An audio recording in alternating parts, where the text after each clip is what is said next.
Hi there, friends. This is Weather Watchers Worldwide. I'm meteorologist Robert Speta.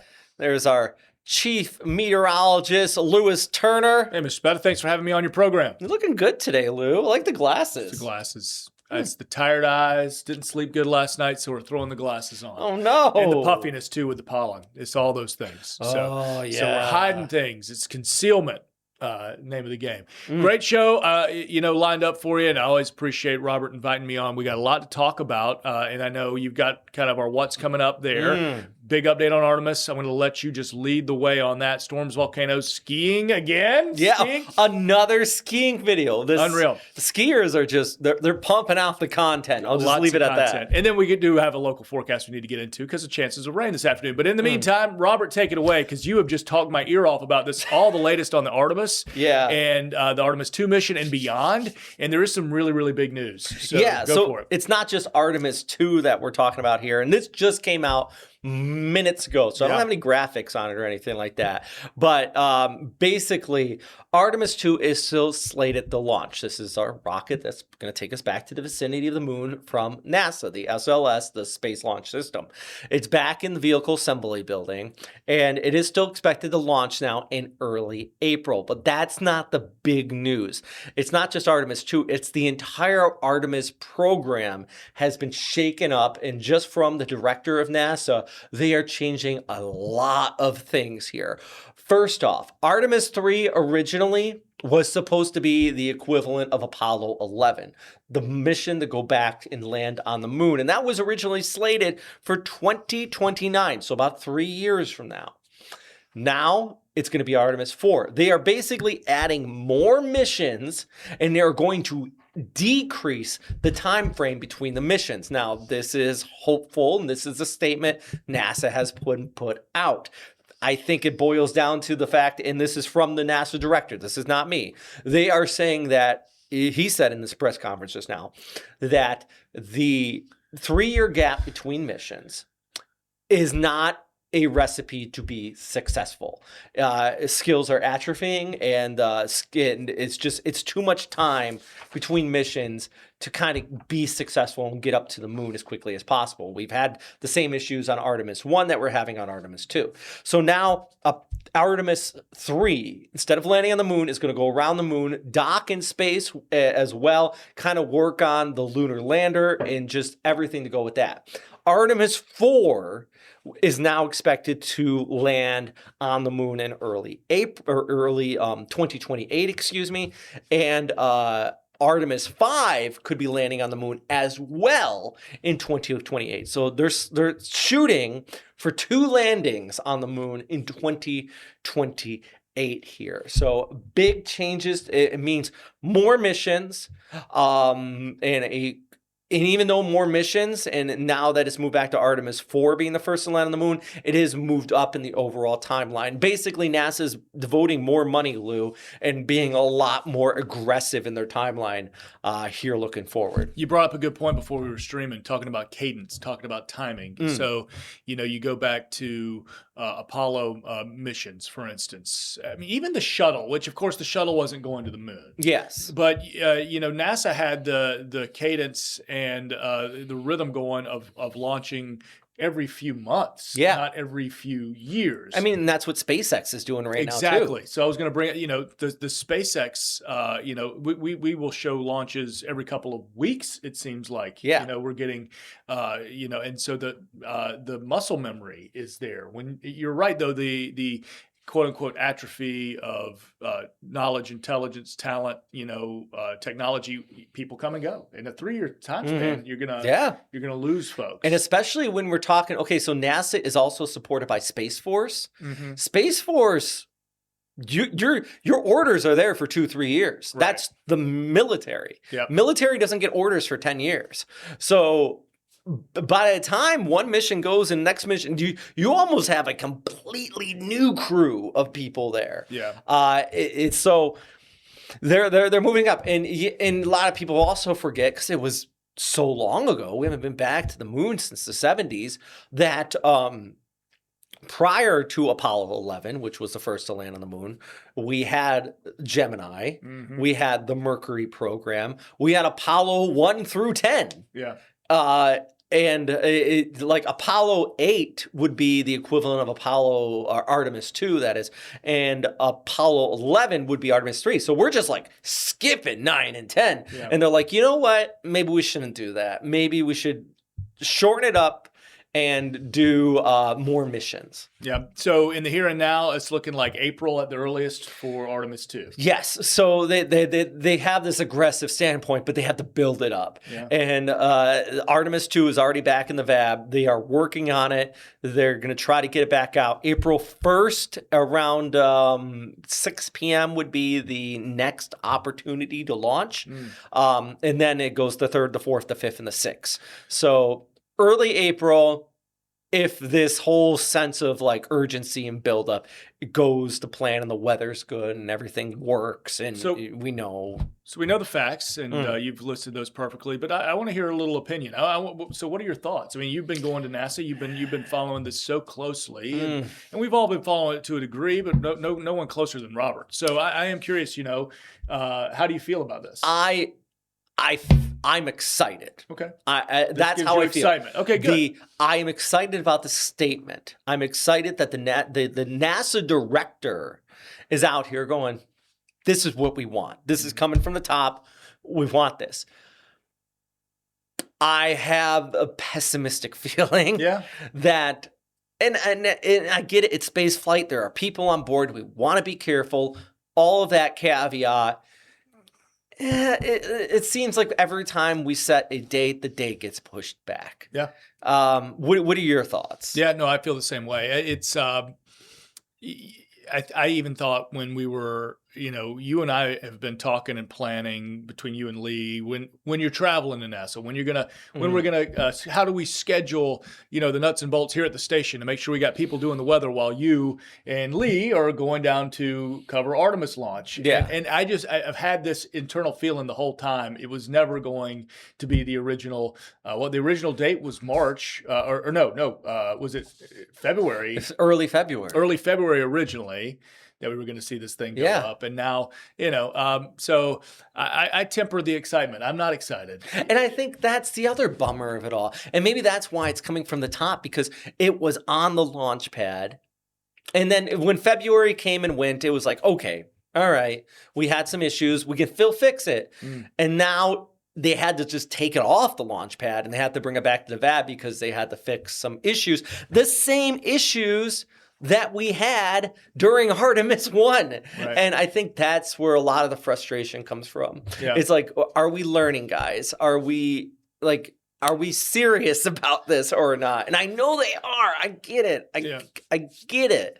It's just, we need, and hopefully more resources are going to be devoted to NASA here if they really are serious about this increase in the plan going forward. Yeah. All right. So Artemis news, NASA talk, very important to us, scientifically, but culturally as well. The space flight and space exploration has had its, heart and soul right here in Florida and right down the road from us for a couple of generations now. I mean, going back to the 50s and 60s. How many launches have you seen? You had to have lost count at this point. Yeah, I've lost count. So close. So many. And I was a child of the shuttle, and that was kind of what I was brought up on. And having seen a couple of shuttle launches in person, most notably STS-135, which was Atlantis in the final shuttle launch. Got to be there for that, in that successful endeavor. You root for it. It's almost like rooting for a team. This is a part of a little bit of Florida identity. So you want to see it go up there. Speaking of space exploration, we'll stay on space here. Yeah, since we're on the topic, Parade of Planets. Yeah, we got the Parade of Planets coming up tomorrow night.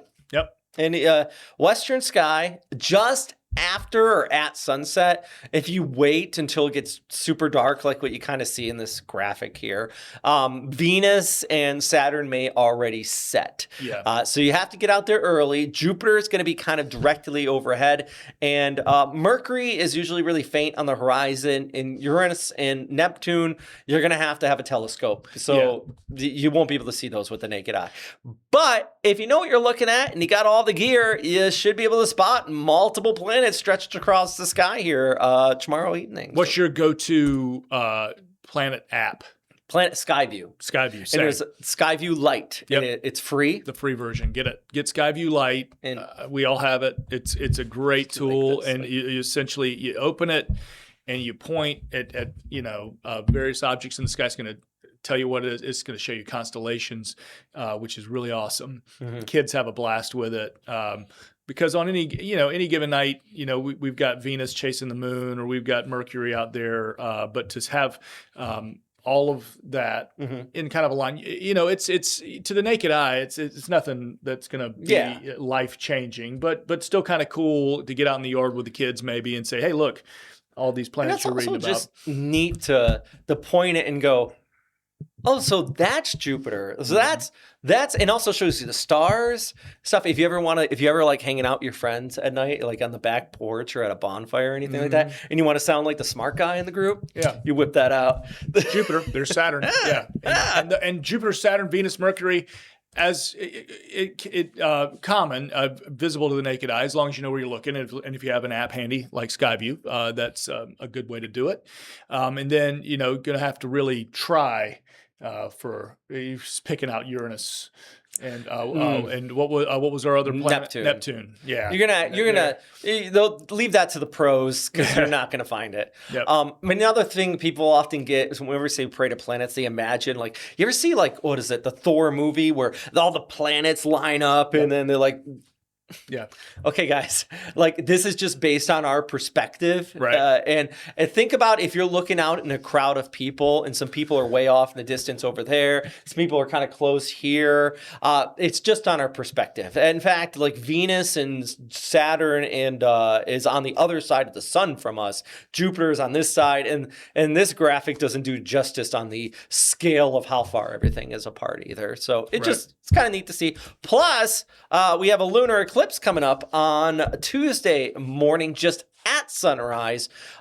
Anywhere you are, if you are here on this part of the world, on the first coast, of course, it will be early in the morning. Mm-hmm. And then, of course, kind of if you're on the West Coast, it'll be the middle of the night. If you're out in the Pacific Ocean, like Hawaii or something like that, it'll be in the evening. So, yeah, it's kind of neat to see. For us, though, early in the morning here on March 3rd. About 6 o'clock? Yeah. See the blood moon. 5 o'clock, so 4:50 it'll begin. All right. And then, okay, sweet. Total eclipse about 6:04. Nice. Yeah.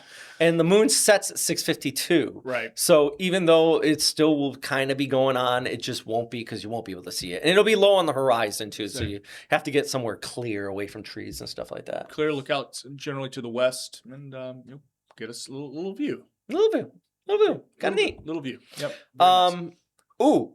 So speaking of, I talked about storms, volcanoes. Let's talk about volcanoes. Check out these images. These were just sent to me. Okay. What mountain is this? This is called Mount Mayon in the Philippines. Nice little pyroclastic flow. You can really see the image on the left there. Yes. You ever see a volcanic eruption? Never have in my life. You gotta do it one day. Yeah, for sure. I mean, don't be like there, but like in the distance. So tell me, what's your experience then? I've seen a couple. Yeah. Surprises, or were these things kind of routine? They were routine. The most famous one I've seen was Sakurajima, where like it's one of the most active volcanoes on Earth, and it goes into fits where it starts to erupt, and then it goes through like several days of just like pop, pop, pop, pop, pop. Where at that one I've seen about 15 eruptions, like solid eruptions like this over the course of about 3 days. And this is in Japan. Mm-hmm. So what do people who live? What's the day-to-day life for people who another day? It's a volcano. Like it's actually amusing because at the base of that volcano, and I believe Mayon's very similar with the city of Bicol right there, is that they have like bins specifically reserved for like ash and stuff. So if you have to like you get the snow shovel out. Yeah. I know in Japan they do this where they have like snow shovels and they shovel the sidewalk in the morning and just like dump it in these bins and gotta get rid of the ash. It just falls down. You go about your day. At the base of that volcano I went to too, there was an elementary school like 2 miles out of it. And it was kind of crazy. I've been to one island outside of Tokyo too, Miyakejima, where the school kids go to school with mask, like gas mask. Not health mask, gas mask. Dealing with like the sulfur. Just in case they release the sulfur releases out of it. So wow. Sometimes like we deal with hurricanes, and I'm sure there's some spots out here where they're just like, no, these guys deal with typhoons. They deal with typhoons. They get it all. Earthquakes and volcanic occasional tsunami. A little bit of everything. But I'm sure they look at people like up north and they go, you guys deal with the snow? So everybody just kind of has their own thing, right? Yeah, I guess so. But, wild stuff. I would, speaking of snow, yeah, they probably will see this video I have here. Malcolm, if you don't mind rolling this video out of Big Bear. Big Bear. You ever been to Big Bear? Never been to Big Bear. Resort just outside of LA here. Never been. Whoa. So hold on. This is where it comes to the rule. Because the ski personnel there said they weren't following the rules. And I'm assuming somebody didn't put the bar down. The bar down? Mm-hmm. Yeah, gosh. So they were dangling there up the ski lift. Oh, my gosh. Friends holding on. You know, probably wouldn't like die from that height. Yeah. Probably harrowing though. Very, very scary. When you get to the height, it probably would hurt an ankle, but you know that's not great. I think if you did it just right and you fell and you twisted and you started going downhill, might be a pretty rad way to. Oh yeah, you could James Bond your way off that ski lift. Absolutely. Yikes. Always a little unsettled on the chairlift. Yeah. Always a little unsettled. I am the first to put that bar down. 100%. Like grab it and go. Because you always ski with that one person who's like, I'm too cool for the bar. Bar, yeah, we'll just chill. No, bar's coming. Yeah, I'm surprised more chairlifts haven't installed like an automatic technology that they just. I bet you it's a safety thing, or yeah, it has to be because you're right. It just, or you ever ski with the kids? No, never taken my kids. I have skied with younger people before. I've gotten on chairlifts, you know, because I'm rolling solo. I'm rolling with a group, and I have this odd man out, and then like two little guys get on the. Just feel like putting your hand out and being like, "Don't fall." Seriously, the quick to put the bar down, but yeah, always a little unsettled on the chairlift. But that's me being an inexperienced skier, just going once every 6-7 years. I haven't been in so long. So. Well, don't be this person. Not that person. And also, this is a 21-year-old lady who definitely has a core. Oh, yeah. Like, the fact that you are just... Yep, doing a dead hang. Just a dead hang. I can't do that body for strength. 5 seconds at the gym. Got the added weight of the skis and everything. Oh, my God. All the gear. It's not just body weight. Yeah, she's holding on strong. Just good for you. Yeah. It's like, do you have a story to tell your friends? And somebody caught it on video, so like you can be like, yeah, I did it. Screwing around and this happened, but I lived. Yeah. And that's the kicker. Because if one of my friends told me that I dangled the entire way up, I'd be like, sure you did. Yeah. Okay. But anyways. Hope it was a fun trip. Big Bear. Big Bear. Another one to put on my list of things to visit. Don't do that. Don't do that, though. All right, let's bounce over to the radar here. I do want to show home. Before we get back home, we get super zoomed in on here. I do want to show you what's happening just further towards the west of us. Yeah. So let's go over to this. Oh, yeah. Jefferson County. Yep, had some little gustnados I saw kind of forming in a few of these lines there. Hail reports, so. Well, we got some video out of that area. Now, you were watching this last night then? So tell me more about it here. And Malcolm, if you don't mind rolling our video of this damage out of this area here from this tornado. I got to find the name of the town. All right, but QLC, I mean, a line of strong thunderstorms moving through, and we're getting into, now that we're getting closer to March, April, May, kind of that severe season for what we call the Dixie Alley. And so that's Alabama, Mississippi, parts of the Arklatex as well. But, we always talk about Tornado Alley, and we think Oklahoma, Panhandle of Texas, and the Midwest, but gosh, I mean, we get these severe outbreaks, and this is the time of year for it. So these strong fronts come through. Essentially, what's moving through now? Pinson, the name of the town. I will look and see. There was a gustnado. There was a Twitter argument happening as you know, will happen. Like the difference between what a gust tornado and It was an actually EF0. it was a tornado. No, it was a gustnado. Bug Tussle, Alabama. Oh. Bug Tussle. If you've ever heard of lovely downtown Bug Tussle, there was that is a. I mean, respect. That is an Alabama name for a town, Bug Tussle. 100%. And in the video, the argument is, well, was it, truly storm level rotation, or were we just kind of getting a little whirlwind? Arguments to be made on either side. Either way, it would go down as a wind damage event. Yeah. And I mean, like, you see the damage here. Yeah. Like, it's still serious nonetheless. For sure. And I think the difference between a gustnado, a landfalling waterspout, and an EF0 to maybe an EF1 is all about the same. They are still going to cause some serious damage. They're not 4s and 5s here. That's just otherworldly. Yep. But still some serious damage there. And thankfully, I didn't see any reports of any serious injuries or anything like that. Same. But power outages, home damage. You can't see they do have the ambulance there, but no deaths or anything from this one. Yep. Power outages dealing with that. For us here at home, Yeah. coming back to our radar. So we were looking at that radar view here locally. Now you had it kind of. With Waycross getting some downpours and another little line coming through as we speak. So Waycross getting, as modeling had been indicating, Waycross, a line of Waycross to Brunswick kind of being the higher end of our totals. Looks like that's going to be the case because they've already had a good morning of some downpours. Going out a little bit further west, Ross and I have already been texting this morning, using the forbidden word, bust.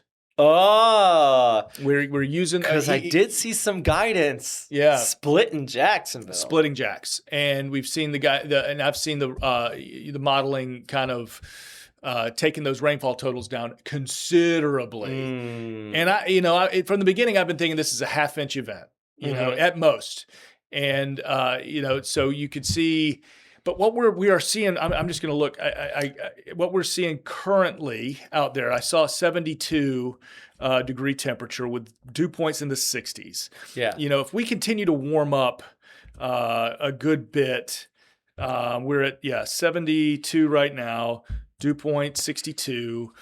We get to, it's going to be who gets the most daytime heating. Right? Yeah. And those southern counties like Putnam to St. John's, where it really shows sparking up again later on this afternoon, would make sense. But, in that wider view of the radar, going back out towards the Panhandle, just now starting to see our first pops of lightning. So starting to get thunderstorm activity out towards west of Tallahassee.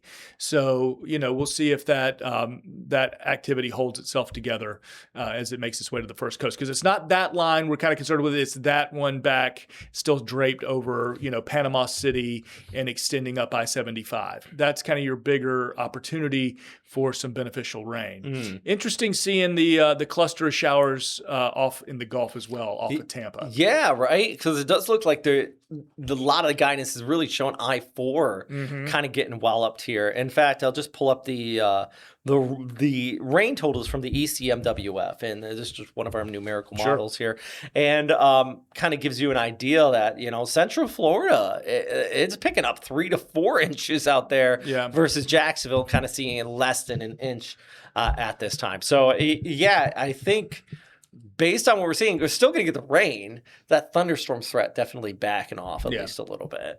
Yeah, lapse rates aren't impressive. Neither is the other, thermodynamic parameters we look at. But, again, heat, humidity, kind of those basic things. Do we get enough this afternoon? If we scrape 80 this afternoon, wouldn't be out of the realm of possibility to get a few rumbles of thunder. Got to get there.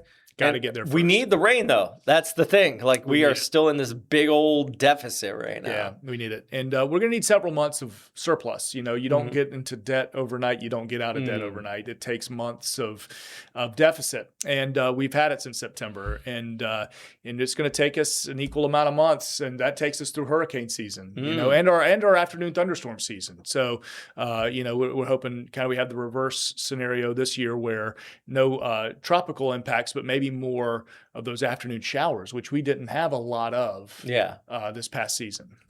Well, so let's talk beyond today and in the next week. Yep. We got spring break coming up, right? Yes, we do. And I think one of my concerns, and I haven't really talked to you about this yet, Lou, is that we get this onshore wind this coming week, and you got a lot of people visiting that may not always be going to the beach, right?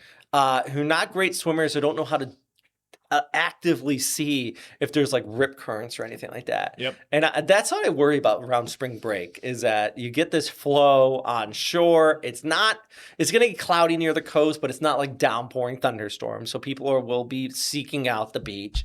And I think there's going to be some problems this week with rip currents, high surf, everything like that. Yep. Long period swell with that onshore flow, and certainly a elevated risk for rips. So, study up on that, know how to find them. Always just look for the irregularities. If you're in sit on the sand and the everything just seems to be moving smoothly, waves crashing every 5-6 seconds. Okay, good. But it's where you find the what they call the washout. The in particular little areas, channels of water that rush out a little quicker than others.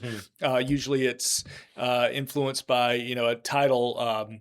A tide pool or a sandbar that's not visible, like that can cause things. So familiarize yourself with it. Hang with the lifeguards. Those types of things. That's always a smart option. Always a smart option.